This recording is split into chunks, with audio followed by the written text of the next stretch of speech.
Hello மகளே, stay with me episode 2. Episode ஸ்டார்டிங்லேயே வந்து எக்ஸாம் ஹாலை தான் காட்டுறாங்க. அங்கே பரபரப்பாக இல்லை எக்ஸாம் எழுதிட்டு இருக்காங்க. அப்போ பார்த்து எழுத செய்கிறாங்க. அதை பார்த்துட்டு சார் வந்துட்டு, டேய் பார்த்து கீத்து பிட்டெல்லாம் அடிக்காதீங்கடா, ஏன்னா உங்களுக்கு தான் நட்டம், எனக்கு ஒன்றும் நட்டம் கிடையாது, அதனால பார்க்காம எழுதுங்க அப்படின்னு நம்ம சொல்லிட்டு இருக்க. அப்போ யூ மட்டும் வந்துட்டு எக்ஸாம் சீக்கிரமாக எழுதிட்டு குப்பரை கடிச்சு தூங்கிட்டு இருக்க. அதை பார்த்து பயம் இருந்துட்டு, இவன் என்னடா தூங்கிட்டு இருக்கான் அவ்வளோ சீக்கிரம் எக்ஸாம் முடிச்சுட்டு அப்படின்ற மாதிரி குழப்பத்திலே இருக்க. இங்கே ஸ்டூடெண்ட் தான் வந்து மாற்றி மாற்றி கரெக்ஷன் பண்ணிக்கணும் போல. அது மாதிரி பக்கத்தில் இருக்க பையனை கூப்பிட்டு, யோட பேப்பரை என்கிட்ட வாங்கிட்டு வா அப்படின்ற மாதிரி அவனை வந்து அடித்து அங்கே துரத்தி விட்டு யோட பேப்பரை வாங்கிட்டு வந்து ஆன்சர்லாம் மாற்றி மாற்றி கரெக்ஷன் பண்ணி கொடுத்துட்றான். அங்கே மறுநாள் வந்து சார் வந்து எல்லாரும் வந்துட்டு மோசமாக தான் எழுதிருக்கீங்க, ஆனால் யூ மட்டும் அதிக மார்க் எடுத்து ஃபுல் மார்க் வாங்கியிருக்கான் அப்படின்ற மாதிரி சொல்ல இவனுக்கு ஒரே ஷாக்கு.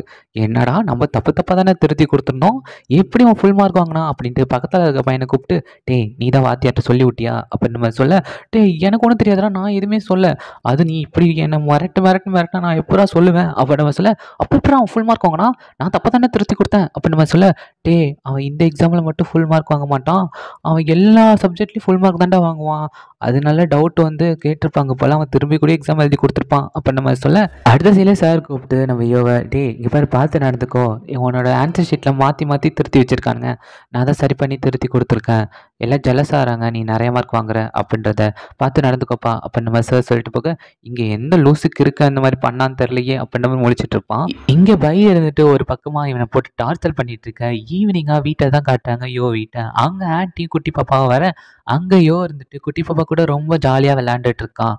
அப்போ இவங்க ரெண்டு பேரும் அதெல்லாம் பார்த்துட்டு ரொம்ப சந்தோஷமாக பேசிகிட்டு இருக்கக்குள்ள ஆன்ட்டி இருந்துட்டு, இது பொடி, இது என்ன தெரியுமா, ஷூ, நம்ம யோக்கு கொடுத்துரு, அவன் கிழிஞ்ச ஷூ போட்டு போகிறான், அதை பார்க்க ரொம்ப கஷ்டமாக இருக்குது, நீ இதை கொடுத்துரு அப்படின்னு நம்ம சொல்ல, எதுக்கு இதெல்லாம் உனக்கு சிரமம் அப்படின்ற மாதிரி இங்கே யோகப்பா கேட்க, இங்கே பாரு இதில் எனக்கு என்ன சிரமம், அவனும் எனக்கு ஒரு பையன் மாதிரி தான், நான் கொடுத்தா அவன் வாங்கிக்க மாட்டான், நீ கொடுத்துரு அவன்கிட்ட, அவன் அதை போட்டு சந்தோஷமா அப்படின்னு நம்ம சொல்ல, ஏன்ப்பா இதெல்லாம் பண்ணிட்டு இருக்க அப்படின்னு நம்ம சொல்லிட்டு இருக்காரு இங்கே அப்பா. அடுத்த நாள் யோ இருந்துட்டு அந்த ஷூவை போட்டு ஸ்கூலுக்கு சூப்பராக போயிட்டு இருக்க சந்தோஷமா. அப்போ அப்பாவுக்கு ரொம்ப வருத்தம், ஏன்னா அவனோட ஃப்ரெண்டு இருந்துக்கிட்டு புது யூனிஃபார்ம் போட்டு வருவான், அதை பார்த்துட்டு நம்ம பையனுக்கு கிழிஞ்ச யூனிஃபார்ம் தானே இருக்குது, புது யூனிஃபார்ம் வாங்கி கொடுக்க முடியலன்னா அவருக்கு ரொம்ப கஷ்டமாக போயிடுது.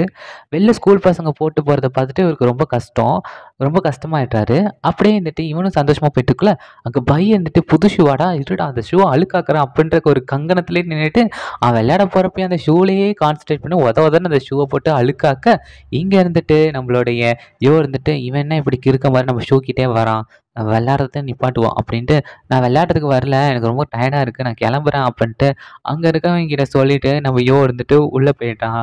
உள்ளே போயிட்டு ஷூவெல்லாம் பார்த்துட்டு, ஐயோ இவ்வளோ அழுக்காயிடுச்சு, இந்த பையன் ஏன்டா இப்படி பண்ணுறானோ அப்படின்ட்டு அந்த ஷூ போட்டு தேய்க்க, உனக்கு பாடம் கற்றுக் கொடுக்குறேன்டா அப்படின்ற மாதிரி இவன் யோசிச்சுட்டு உட்காந்துட்டு இருக்கான். அப்படியே இவனுங்கெல்லாம் பிடி பீரியட்லாம் முடிச்சுட்டு வந்து உட்காந்துட்டு இருக்க, எப்பா ரொம்ப வேர்வை தாங்க முடியலடா, ஏன்டா அந்த டிஷ்யூ பேப்பர் எடுறா அப்படின்ட்டு பய இருந்துட்டு அந்த பயலை கூப்பிட்டு மிரட்டிட்டு இருக்க, டே டிஷ்யூ பேப்பர்லாம் இல்லைடா அப்படின்ற மாதிரி சொல்லிட்டு இருக்க, டிஷ்யூ பேப்பரா, அதான் இங்கே ஒரு பேப்பர் இருக்கே அப்படின்ட்டு அதை எடுத்து தொடச்சிக்க, அதில் ஃபுல் கரியாக இருக்குது, அது வேற ஒன்றும் இல்லை, பை தொடச்ச ஷூவோட அந்த கரை தான் அதில் இருக்குது போல். அதை பார்த்துட்டு எல்லாரும் சிரின்னு சிரிச்சிட்டு இருக்காங்க. டேய் இது உன்னோட வேலை தானடா அப்படின்ற மாதிரி யோவை பார்த்து முறைச்சிட்டு இருக்க இங்கே பை. அடுத்த சீன்லேயே ஒரு ஆப்பு வச்சிருக்கான் நம்ம பை இருந்துட்டு யோவுக்கு அந்த ஷூவை கம்மை போட்டு ஒட்டி விட்டுறான் தரையில். டேய் இதுக்கு வேலை நீ தானாடா அப்படின்ற மாதிரி இங்கே இருந்துட்டு யோ வந்துட்டு பையை பார்க்க, பை வந்துட்டு கூலாக பார்க்குறான், இதுல நீ எப்படி தப்பிக்கிற அப்படின்ற மாதிரி. டேய் என்னடா ஒட்டி வச்சிருக்கான் அந்த லூஸுக்கு இருக்கேன், இப்போ என்ன பண்ணுறது, நான் வேணா அறுத்துட்டுமா அந்த ஷூவை, அதெல்லாம் ஒன்றும் வேணாம் அப்படின்ட்டு இவனு வந்துட்டு கெமிஸ்ட்ரியில் ரியாக்ஷன்லாம் எழுதி கொடுத்து, இதெல்லாம் போய் எடுத்துகிட்டு வாப்போ அப்படின்ற மாதிரி அவன் வந்துட்டு சொல்லிட்டு இருக்க, அவனை வந்துட்டு போய் எது கெமிக்கல்லாம் எடுத்துகிட்டு வரான். எடுத்துகிட்டு வந்துட்டு இவனு அலன்னு அளந்த கெமிக்கலை ஒரு சொட்டு தான் வந்து அந்த ஷூ கிட்ட விட அந்த ஷூவில் இருக்க கம்மை தானாக பிரிஞ்சு வெளில வந்துருச்சு. இவனு ஷூவை எடுத்து காட்ட, இங்கே பை இருந்துட்டு, டேய் இவன் என்ன இவ்வளோ பெரிய டேலண்டான பையனாக இருக்கான், தாங்க முல்லைடா இவனை பார்த்து அப்படின்ற மாதிரி அங்கே இருக்க பையும் ஆச்சரியமாக அவன் பக்கத்தில் உட்காந்துருக்கணும், டீ நீ சூப்பராக போடா அப்படின்ற மாதிரி அவனை போட்டு புகழ்ந்து தள்ள, இங்கே இருந்துட்டு இருந்துட்டு பையை பார்த்துட்டு, இப்போ பாரு இப்போ என்ன பண்ணுவேன் அப்படின்ற மாதிரி ஒரு திமிரா ஒரு லுக் கூட, இருடா வத்துக்கிறேன்டா அவனை அப்படின்ற மாதிரி இங்கே பை இருந்துட்டு பார்த்துட்டு இருப்பான். அடுத்த சீனில் பை அண்ணன் வந்துட்டு பைக்கு கால் பண்ணியிருப்பாரு போல், இந்த மாதிரி என்னடா ஸ்கூலை மாற்றிட்டேன்னு கேள்விப்பட்டேன், எந்த ஸ்கூலில் மாற்றிருக்க அப்படின்ற மாதிரி கேட்க, வழக்க போல ஒரு ஹை ஸ்கூல் இருக்கலாம் அங்கே தான், டே நீ படிச்சுட்டு இருந்தது இன்டர்நேஷனல் ஸ்கூலு, இப்போ நீ போய் ஒரு சும்மா சாதா ஸ்கூலில் போய் சேர்ந்துருக்கேன்னு சொல்கிற, என்னடா விஷயம் அப்படின்னு நம்ம கேட்க, அதான் இப்போ ஒரு அம்மாவை கூப்பிட்டு வந்திருக்காங்க, அவங்க பையனையும் அதே ஸ்கூலில் சேர்க்குறேன்னு சொன்னார் எங்கள் அப்பா, அத எனக்கு பிடிக்கல அதனால தான் அப்படின்னு நம்ம சொல்ல, அது மட்டும் இல்ல இனி நான் அந்த வீட்ல இருக்க போறதில்ல. அந்த அம்மா என் முன்னாடி வந்துட்டு போறதையும் நெனச்சாலே எனக்கு ரொம்ப டென்ஷன் ஆவுது. அப்படின்னு சொல்லிட்டு அவனும் ஃபோன கட் பண்ணிட்டான். இந்த சீன கட் பண்ணிட்டு, அடுத்த சீன்ல வீட்ல எல்லாரும் சாப்பிட்டுட்டு இருக்கக்குள்ள, யோவோட அம்மா இருந்துட்டு, "எனக்கு யோவ நெனச்சா ரொம்ப கவலையா இருக்கு. நான் இங்க நல்ல நல்ல சாப்பாடுலாம் சாப்பிட்டுட்டு இருக்கேன். அங்க அவங்க அப்பாட்ட அவன் கஷ்டப்பட்டுட்டு இருப்பான்." அப்படின்னு நம்ம சொல்லிட்டு இருக்க, "நீ அவனுக்கு காசு குடுத்து உதவலாமே." அப்படின்ற மாரி அப்பா சொல்லிட்டு இருப்பாரு. "இல்ல அவன் என்னோட காச வாங்கிக்க மாட்றான்." அப்படின்னு நம்ம சொல்லிட்டு இருக்க, "சரி அதெல்லாம் போக போக சரியாயிடும். அவன இங்க தங்க வைக்கிற மாரி ஏதோ பிளான் பாரேன்." அப்படின்னு நம்ம சொல்ல, இத கேட்ட இருந்துட்டு சாப்பாட்ட தூக்கி போட்டு உடச்சுட்டு, இதுக்கு மேல என்னாட்டி இங்க இருக்க முடியாது." அப்படின்னு நம்ம கத்திட்டு போக, அம்மா இருந்துட்டு, "டேய் அவன் இங்க வரமாட்டான்." அப்படின்னு நம்ம சொல்ல, "அவன விட்டு தள்ளு. அவன் போனா போட்டு போட்டும்." அப்படின்னு அப்பா அசால்ட்டா சொல்லிட்டாரு. இங்க இருந்துட்டு மூட்டை முடிச்செல்லாம் கட்டிட்டு எங்கேயோ கிளம்பி போறான்.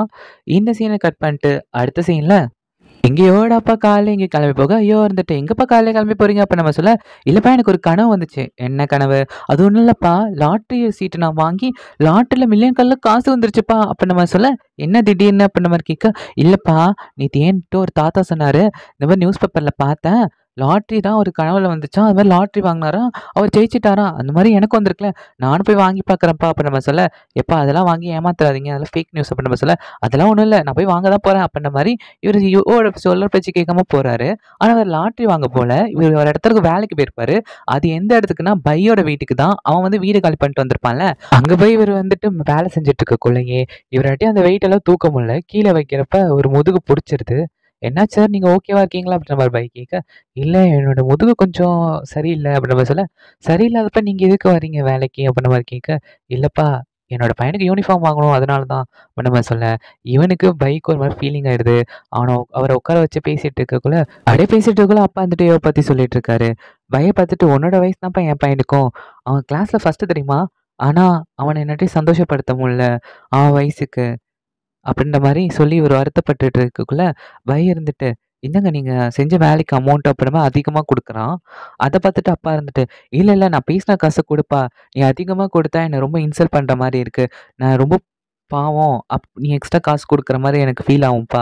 அப்ப நம்ம சொல்ல, "சரி நாளைக்கே என்னைய ஹெல்ப் பண்ண வரீங்களா?" அப்படின்ற மாரி கேட்க, "கண்டிப்பா நான் ஃப்ரீயா தான் இருப்பேன். நாளைக்கு வரேன்." அப்படின்ற மாரி இங்க அப்பா சொல்லிட்டு வீட்டுக்கு போறாரு. வீட்டுக்கு வந்தோனே அப்பா பார்த்துட்டு வந்துட்டு, "என்னப்பா ஜாக்பாட் கீட்பாட் அடிச்சதா?" அப்ப நம்ம சொன்னா, அப்பா வந்துட்டு, "அதெல்லாம் அடிச்சதுப்பா.